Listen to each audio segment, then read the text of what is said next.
श्रीमद् भागवत जी के चतुर्थ स्कंद का 23वां अध्याय। राजा पृथु की तपस्या और परलोक गमन।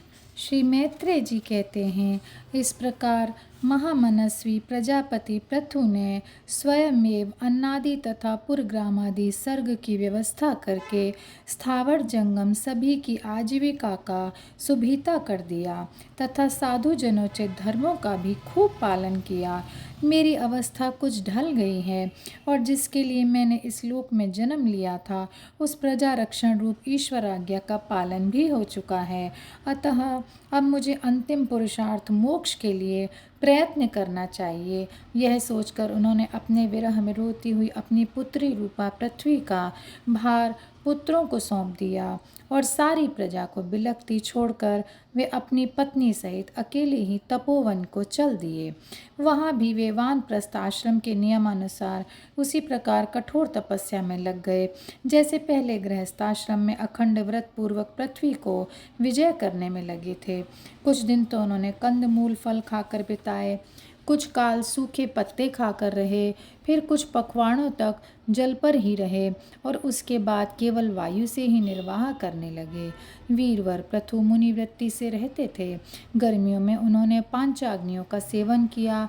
वर्षा ऋतु में खुले मैदान में रहकर अपने शरीर पर जल की धाराएं सहीं और जाड़े में गले तक जल में खड़े रहे। वे प्रतिदिन मिट्टी की वेदी पर ही शयन करते थे। उन्होंने शीतोष्णादि सब प्रकार के द्वंद्वों को सहा तथा वाणी और मन का संयम करके ब्रह्मचर्य का पालन करते हुए प्राणों को अपने अधीन किया। इस प्रकार श्री कृष्ण की आराधना करने के लिए उन्होंने उत्तम तप किया। इस क्रम से उनकी तपस्या बहुत पुष्ट हो गई और उसके प्रभाव से कर्म बल नष्ट हो जाने के कारण उनका चित्त सर्वथा शुद्ध हो गया। प्राणायामों के द्वारा मन और इंद्रियों के निरुद्ध हो जाने से उनका वासना जनित बंधन भी कट गया। तब भगवान सनत कुमार ने उन्हें जिस परमोत्कृष्ट आध्यात्म योग की शिक्षा दी थी उसी के अनुसार राजा पृथु पुरुषोत्तम श्री हरि की आराधना करने लगे। इस तरह भगवत परायण होकर श्रद्धापूर्वक सदाचार का पालन करते हुए निरंतर साधन करने से परब्रह्म परमात्मा में उनकी अनन्य भक्ति हो गई।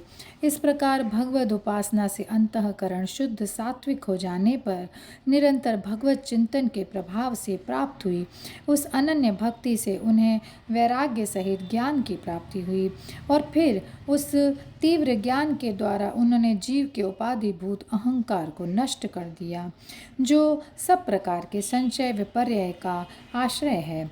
इसके पश्चात देहात्म बुद्धि की निवृत्ति और परमात्म स्वरूप श्री कृष्ण की अनुभूति होने पर उन्हें सब प्रकार की सिद्धि आदि से भी उदासीन हो जाने के कारण उन्होंने उस तत्व ज्ञान के लिए भी प्रयत्न करना छोड़ दिया जिसकी सहायता से पहले अपने जीव कोश का नाश किया था।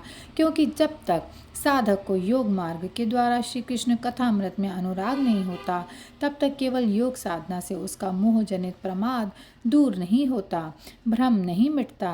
फिर जब अंतकाल उपस्थित हुआ तो वीरवर पृथु ने अपने चित्त को दृढ़ता पूर्वक परमात्मा में स्थिर कर ब्रह्म भाव में स्थित हो अपना शरीर त्याग दिया। उन्होंने एड़ी से गुदा के द्वार को रोककर प्राणवायु को धीरे धीरे मूलाधार से ऊपर की ओर उठाते हुए उसे क्रमशः नाभि, हृदय, वक्ष स्थल, कंठ और मस्तक में स्थित किया। फिर उसे और ऊपर की ओर ले जाते हुए क्रमशः ब्रह्मरंध्र में स्थिर किया। अब उन्हें किसी प्रकार के सांसारिक भोगों की लालसा नहीं रही।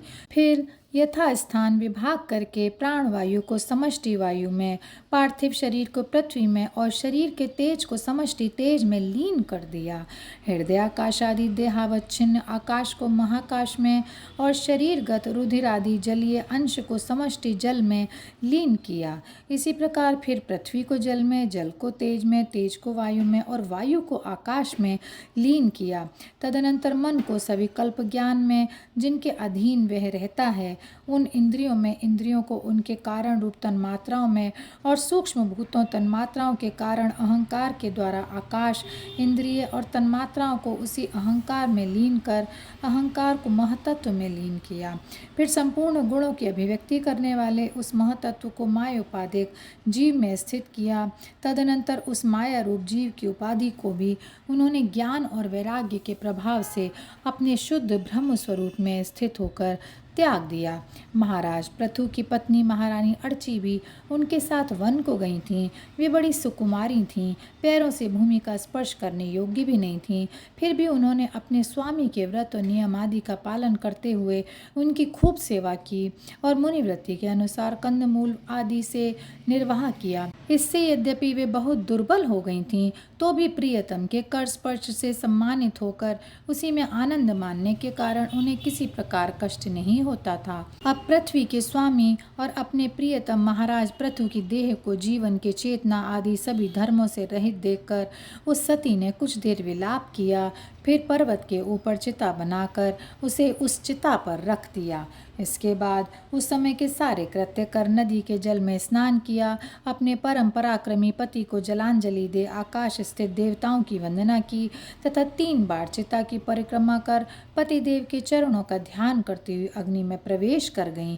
परम साध्वी अर्ची को इस प्रकार अपने पति वीरवर पृथु का अनुगमन करते देख सहस्त्रों वरदायिनी देवियों ने अपने अपने पतियों के साथ उनकी स्तुति की। वहां देवताओं के बाजे बजने लगे। उस समय उस मंदराचल के शिखर पर वे देवांगनाएं पुष्पों की वर्षा करती हुई आपस में इस प्रकार कहने लगीं। देवियों ने कहा, अहो, यह स्त्री धन्य है। इसने अपने पति राज राजेश्वर पृथु की मन वाणी शरीर से ठीक उसी प्रकार सेवा की है जैसे श्री लक्ष्मी जी यज्ञेश्वर भगवान विष्णु की करती हैं। अवश्य ही अपने अचिंत्य कर्म के प्रभाव से यह सती हमें भी लांघ कर अपने पति के साथ उच्चतर लोकों को जा रही है। इस लोक में कुछ ही दिनों का जीवन होने पर भी जो लोग भगवान के परम पद की प्राप्ति कराने वाला आत्मज्ञान प्राप्त कर लेते हैं, उनके लिए संसार में कौन पदार्थ दुर्लभ है। अतः जो पुरुष बड़ी कठिनाई से भूलोक में मोक्ष का साधन स्वरूप मनुष्य शरीर पाकर भी विषयों में आसक्त रहता है, वह निश्चय ही आत्मघाती है। हाय हाय, वह ठगा गया। श्री मैत्री जी कहते हैं, विदुर जी, जिस समय देवांगनाएं इस प्रकार स्तुति कर रही थीं, भगवान के जिस परम धाम को आत्मज्ञानियों में श्रेष्ठ भगवत प्राण महाराज पृथु गए, महारानी अर्ची भी उसी पति लोक को गईं। परम भागवत पृथु जी ऐसे ही प्रभावशाली थे। उनके चरित्र बड़े उदार हैं। मैंने तुम्हारे सामने उनका वर्णन किया। जो पुरुष इस परम पवित्र चरित्र को श्रद्धा पूर्वक निष्काम भाव से एकाग्र चित्त से पढ़ता, सुनता अथवा सुनाता है, वह भी महाराज पृथु के पद भगवान के परम पद को प्राप्त हो जाता है। इसका सकाम भाव से पाठ करने से ब्राह्मण ब्रह्म तेज प्राप्त करता है, क्षत्रिय पृथ्वीपति हो जाता है, वैश्य व्यापारियों में प्रधान हो जाता है और शूद्र में साधुता आ जाती है। स्त्री हो अथवा पुरुष, जो कोई इसे आदरपूर्वक 3 बार सुनता है, वह संतानहीन हो तो पुत्रवान, धनहीन हो तो महाधनी, कीर्तिहीन हो तो यशस्वी और मूर्ख हो तो पंडित हो जाता है। यह चरित्र मनुष्य मात्र का कल्याण करने वाला और अमंगल दूर करने वाला है।